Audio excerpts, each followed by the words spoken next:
Hello, everyone, again. Welcome to our fourth chapter of the BELEM webinars.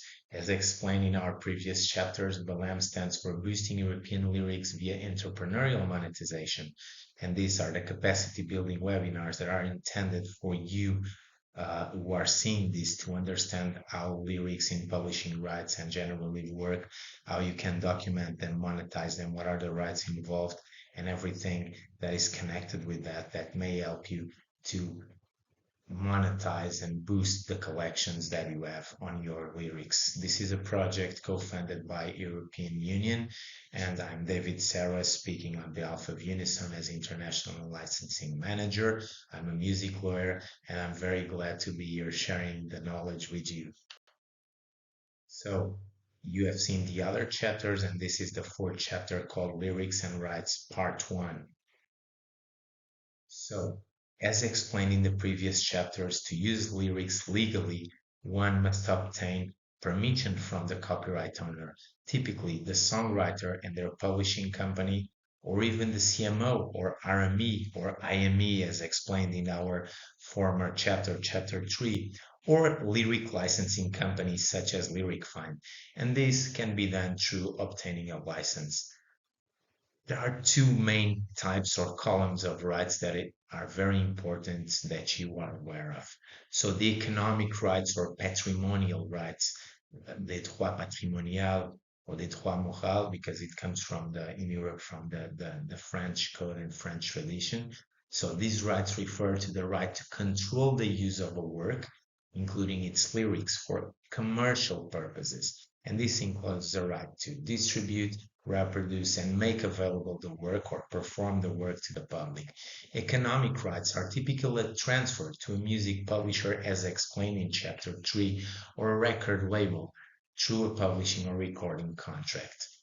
On the other hand, are the rights that refer to the right of a creator of a work, including lyrics, to be recognized as its author and to control its use and modification. And this includes the right to prevent others from using a work in a way that would harm the creator's reputation.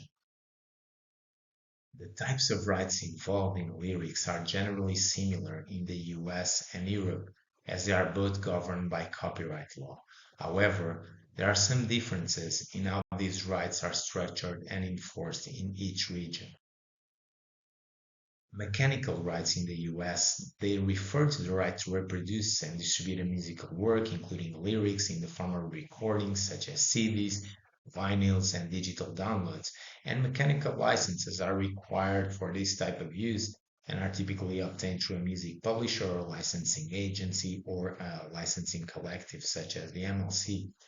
Performance rights, they refer to the right to perform a musical work, including lyrics in public, and they include live performances as well as broadcasts on TV, radio, and online streaming services. Performance licenses are required for this type of use and are typically obtained by through performing rights organizations such as ASCAP, BMI, and CESAC. The sync rights, and these rights refer to the right to synchronize a musical work, including its lyrics, with a visual media, such as TV shows, movies, and commercials. Such rights are required for this type of use and are typically obtained directly through a music publisher. In Europe, publishing rights in lyrics are a form of intellectual property that is protected under copyright law. These rights are typically owned by the songwriter, composer, and/or lyricist who created the lyrics. Music publishers often work on behalf of these creators to administer their publishing rights and collect royalties on their behalf. Mechanical rights, performance rights, and print rights in Europe are very similar to what they are in the US, and the usages are almost the same. The main difference is that in Europe, for instance, you have print rights that allow for the publication of lyrics in a print form, such as book in a magazine, but you have also performance rights and you have also mechanical rights. But in Europe, the main difference, as I was saying, is that there is a big chunk, another big column called moral rights that have a direct impact on the patrimonial or economic rights that are encompassed here. So we'll go to the moral rights, but in Europe, we remain with the mechanicals, the performing rights, and then the print rights, such as in the US. So in Europe, as I said, music publishers and collecting societies and licensing companies such as Lyric Fine are responsible for managing and collecting royalties on behalf of creators and rights holders for the use of their lyrics. Some of the key publishers in Europe include Sony, Universal, and Warner. Those are called the majors. Additionally, there are many regional and national collecting societies throughout Europe that manage publishing rights and collect royalties, and also IMEs act on behalf. Besides the majors, you also have the so-called indie publishers that normally are part of CMOs or IMEs, but also can gather themselves under umbrella organizations such as Impel. The moral rights. These are the rights refer to the right of a creator of a work, including its lyrics, to be recognized as its author and to control its use and modification. This includes the right to prevent others from using the work in a way that would harm the creator's reputation. So these rights, they don't lie with the publisher. They don't lie with the rights administrator. They lie with the creator. They are derivation from the creator's spirit. Moral rights are a typical and type of intellectual property right that protect the non-economic interests of creators of that works.